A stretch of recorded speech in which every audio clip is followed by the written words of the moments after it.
Hello everybody and welcome back to another episode of Bouncing Back with Brighton. In today's episode we have the end of the summer transfer window, so of course we will be reviewing our summer transfer business and we will be playing our Premier League opener against Blackburn Rovers.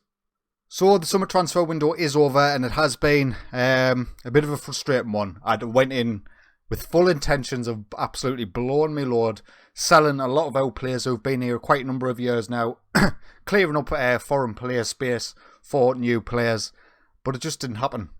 Nobody really came in for any of our players for reasonable offers, and the players who I did eye up over the summer didn't really fancy coming to us, unfortunately. But we'll have a look at what we did do, and we'll start with the outs. Tudor Baluta. He's been at the club since we were relegated to the Championship. I think in the first season with Brighton he is out on loan. We sold him to Bristol City for an initial fee of 18.25, potentially rising to 23.5. He is a good player, he's pretty well rounded, and he did a good job for us as a backup defensive midfielder. But for that sort of money at £23 million, I think you've got to cash in on this sort of player and look to invest it elsewhere, which is exactly what we did. Freddie Woodman left to join Sunderland for £2.4 million, potentially rising to 3. You'll see why we signed a new goalkeeper, so we had no further need for a backup Freddie Woodman. Next up, I believe, was Leo Ostergaard for £775,000. I believe we've got a 50% of next sale clause in his deal, so we might end up getting an extra couple of million or something for him. He was a decent backup option. Again, he's been at the club for a very long time, but he just didn't improve to where we would be needing him to be in the first team. Julio Mena was signed a long time ago. I think it was on a free of £250,000.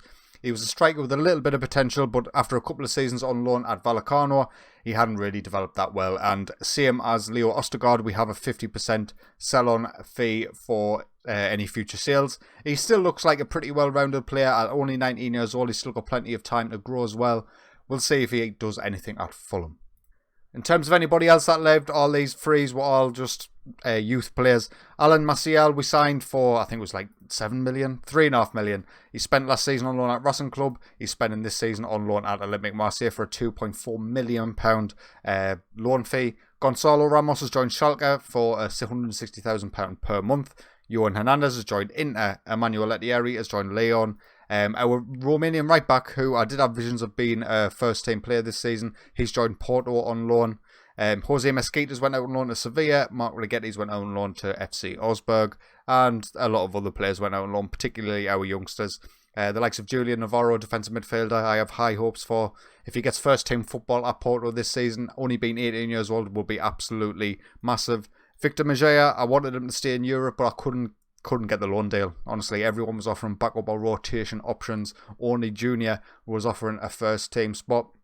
But he's developing quite nicely. He was on loan at Junior last season and he did very, very well, getting 12 goals in 17 games. So hopefully he'll be able to continue that sort of form. Leandro Rojas went on loan to Benfica. He's another one who potentially could have been in the first team squad this season if sales had happened, but they didn't. So he ended up going on loan to Benfica. Again, great training facilities. Hopefully after a year at Benfica, he will come back to us absolutely fantastic. The final one I'll talk about is Yu Sato. He was a Japanese player who we've signed this summer. He's went out on loan to Toronto FC. They were the only team offering him first team football. Again, I would have preferred him to stay in Europe. But the nice thing about this guy is he brought in a lot of commercial revenue for the club, so we'll take it. And now finally onto the ins. On a free transfer, we signed Miguel Santos from Maritimo for free. He's now valued at £4.5 million, a Portuguese right midfielder. Nobody's come in on loan for him yet, although the transfer window has closed in England. It is still open in other European nations. So I will be trying to get this guy out on loan, but he looks a very, very talented right midfielder. I would like to train him to be a right winger, which I will do if he ever makes it into our first team squad. But even if he doesn't, he's going to net us a big, big amount of profit. The next one to sign is probably the signing of the summer. Mark Julich was signed on a free transfer from FC Bayern. He comes in and he's probably our best centre-back already at 19 years old. He's valued at £41.5 million. He's on relatively cheap wages at 44 grand per week for 5 years. And he looks absolutely fantastic. As long as he can stay injury-free, I think this guy is going to be one of the best centre-backs in the game. And to get him on a free is a little bit unbelievable. Next up, our token English signing is Jordan Henderson. Sunderland legend. He's only a 3-star player now at 33 years old. He's coming into the squad to basically replace Tudor Baluta as a backup player. It is only a 1-year deal, but it does have an extension if he plays a certain number of league games. And even if he doesn't, I would probably look to keep him in my squad because he's a good leader, he's good for tutoring, and yeah, he's just a very, very good player. And at 34.5 grand per week, he was a bit of a bargain. Next to come in was Carlos Wenzel, who you'll see has went on loan to San Lorenzo for this season, £2.1 million. A talented central midfielder from Argentina, only 18 years old. We'll see how he develops in the coming seasons. Yu Sato was the Japanese guy we spoke about. We did sign him for £3.2 million. The next two are the big major signings who I see affecting the first team along with Mark Julich in a big, big way. David Ibrahim from FC Nordjylland, £12.25 million. He's our number one striker, without a shadow of a doubt. He looks absolutely fantastic. He plugs some of the gaps where Rodrigo Marquez doesn't in terms of his mentals. His technicals are outstanding. His physicals are just to die for. And at 4-star, 5-star, he's still got the potential to grow, and he's only 21 years old. 29 grand per week, 5-year deal. Cheap as chips, £22 million he's worth now. I think he will be an absolute revelation at the club. And finally, our big signing was one of the major areas that I felt like we needed to improve, which was goalkeeper. Antonio Carlos was signed from Brazil for £16.75 million. He's already rated at a 4.5-star goalkeeper in this squad.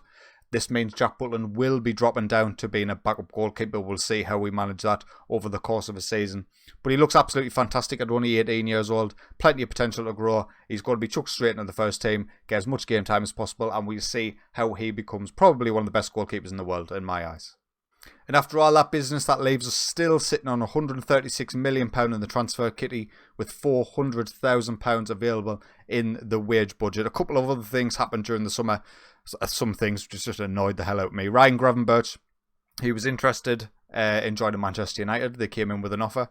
I did set 120 million asking price, but I'd sort of decided in my mind I would accept 100 million. That would have been me sell time. Man United came in like 60 million, 70 million, 75 million, 78 million. I think I got them to about 82 before they just pulled out and never returned. He's transfer listed by request now, so he does want to leave the club, but I've got no intention of selling him for less than 100 million. He's still only 21 years old and he's still got potential to grow. His stats at the minute are absolutely fantastic, and although he is unsettled at the moment, I hope he can become a little bit more settled. The same can be said with Jeremy Doku.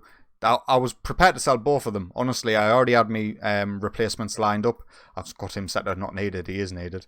I'd set my asking price for about 85, but I think 70 was about the figure I had in my head. But if you look at the sort of teams who were interested, there weren't any of the major players. There were likes Leicester, Southampton, West Ham, Newcastle, Wolfsburg, Bristol City, I'm sure I saw in there. So he's not attracting the sort of calibre of team that you would expect, which probably says to me he shouldn't be in our first team, but he is. And he's going to be our starting left winger for this season. He is unhappy. He's still wanted. We'll see what happens in the January transfer window if anyone comes in with any reasonable offers. Roberto Alvarado, he was listed, didn't get any acceptable offers for him. I have got £53 million asking price. That was a bit ambitious. I thought I would have accepted maybe around 30 to 35 million for him. And Barlow attracted no offers. I was more than ready to sell him as well. Nobody came in with a reasonable offer. Rodrigo Marquez, I wanted to sell him as well. And again, nobody was coming in for any reasonable offers. So this is how the team lines up. This is how I envision the team lining up should everyone be fit. Antonio Carlos in goal. Thomas Tavares remains at the club at right back. Mark Julich and Luis Gonçalves, I think, will be my starting centre-backs, although Gonçalves will be fighting for his position with Nathan Wood. Left back, we've got Carlos Julio, Benty Eben Aquino in the centre, Sebastian Yaros, Gravenberch, Jeremy Doku and David Ibrahim leading the line. The only other player who you might not recognise in this squad is Bert Jacobs. He was in our under-23s last season, an attacker midfielder. We basically brought him into the first team to replace Gonzalo Ramos, who joined Schalke on loan. So that's it for the summer transfer business. We do have our first game of the season, and it is going to be away from home against Blackburn Rovers. Now, I think Blackburn are newly promoted. As everybody is fit, I think this is how we're going to line up. The lineup that I've just explained here, that I think will be our strongest we can go with. I'm not convinced Nathan Wood, Luis Gonçalves. I'm not convinced which one to start with. I am going to start with Luis Gonçalves for today's match. So Blackburn come at us with a 4-2-3-1 wide. Bradley Dack It's a weak side. It's a really, really newly promoted weak side. We best, please, boys, win this. So we kick off shooting from left to right in this first half. Again, summer transfer window, I was a little bit disappointed. I had expected to be signing a left winger in particular for about £70 million. That never came to fruition. If he had been available and he had been willing to join us, I would have just signed him and then forced one of Doku, Alvarado or Embalo out. But obviously the foreign player limit is killing us still. It is only 17 players and we had that filled, no bother. Carlos Julio here on the left hand side finds David Abraham in the box and he nearly gets off to an excellent start. Another highlight now, quite deep in our own half, again with Carlos Julio on the left hand side. Let's see how this develops. The ball is switched to Thomas Tavares on the right hand side. He's got a lot of players around him, but he finds Gravenberch in the centre, who finds Doku, but he hits the post. The first half isn't exactly exhilarating here, with there's only 5 minutes remaining, and despite us dominating the match stats, we're not really creating that many clear-cut opportunities. So we go in at half-time 0-0. Disappointing. Let's get out for the second half and hope our boys can pick it up. Highlight now, 50 minutes in. It's a corner for us. Sebastian Yaros brings it in. Ibrahim is pulled down. It is going to VAR for a penalty review, but it looks like it's being given. And Diogo Aquino steps up to take it. Please put us 1-0 up front. And there we are. It puts us 1-0 up inside 50 minutes. We needed that first goal. I had a feeling Blackburn were sitting so deep that we weren't being able to break them down. That's why we've went to a cautious mentality to try and draw them out a little bit. Stop pushing up so high up the pitch from everybody. And it seems to have worked. We've got our goal. Let's see if we can sit on this now. With 25 minutes remain, we'll look to make some substitutions. Jeremy Doku can come straight off for Alvarado. Is there anyone? I would really like to get Bert Jacobs some game time, so we'll get Ryan Gravenberch off in the attack and midfield role. I'll look to get Abilio Neves, our left back, some game time as well. It is still a bit of a coin flip whether it's him or Carlos Julio, who's our best left back at the club. Highlight now, Carlos Julio brings the ball down after a Blackburn goal kick. Bert Jacobs finds Alvarado on the left hand side. He cuts in. There's players entering the box on the edge, and there's Aquino.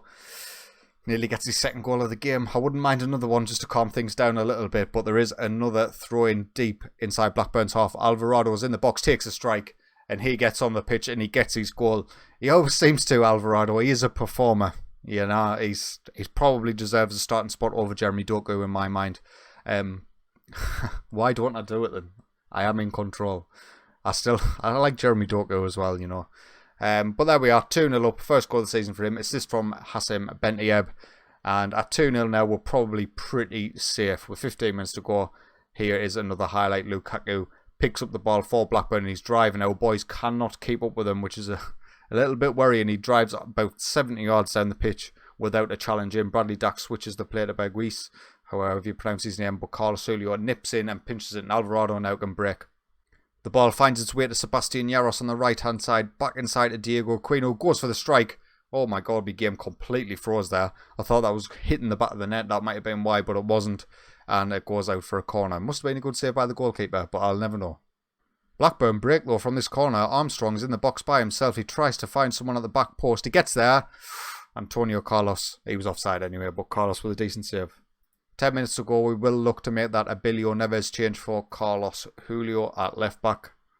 Not long to go in the match now, only 8 minutes. We are comfortably in possession and containing this game. Alvarado down the left hand side. That was a foul. That was not a foul. If the ref's going for VAR for this penalty appeal, there is absolutely no way he can give this. Alvarado was just driving into the box. It seemed like a decent challenge made by Sheriff Mohammed. Let's have a look and see if he's given it. He's given the penalty. That might be the softest penalty you'll ever see on Football Manager, but I will take it as Aquino steps up, get his second goal of the game, his second penalty. No, he can't. A big save by Rhea to keep Blackburn only at 2-goal deficit. 3 minutes to go and the highlights keep continuing thick and fast. Sebastian Yaros cuts inside from that right. He finds Thomas Tavares in all sorts of space, and Alvarado's there back post. He gets his second goal of the season. He's going to have to start starting, isn't he? He is such a talented player. I just feel like against the bigger clubs, he doesn't have the quality to actually be able to do this sort of stuff. But maybe against the lesser sides, he should be in there because he is pretty clinical, both in terms of goals and assists. And a great cross in by Thomas Tavares. He's always finding that pocket of space on the right-hand side. Sebastian Yaros cutting in, being an inside forward, and he definitely makes the most of it. Zabilia Neves goes close from the edge. And with only a minute to go, this will be the final highlight of the game. Let's see if it leads anywhere. And it didn't really lead anywhere. And there we are, full time. Brighton 3, Blackburn 0. A really, really good opening first game. The first half was a bit dull, and we didn't really create too much, but second half we really turned it on and we played very, very well. Although it was a little bit disappointing. Debut for Ibrahim up top. He didn't really get involved in the game too much, but I'm not too worried as long as we're winning 3-0. So looking forward to the next episode, it will be the games against Southampton in our opening game in the Champions League against whoever it was be. The draw has not been done yet. I'm not even sure when it is due. Anyway, it'll be a surprise for the next episode. So, anyway, if you have enjoyed today's video, please consider leaving a like. And let me know what you think of the summer transfer business. Have we upgraded? I think Antonio Carlos is definitely an upgrade on our Jack Butland. And I think Mark Julich is an upgrade as well. David Abraham, he's definitely got better attributes. Whether he performs as good as Rodrigo Marquez or Jose Mesquita, who's left on loan, or Darius Courtney, remains to be seen. But until next time, take it easy.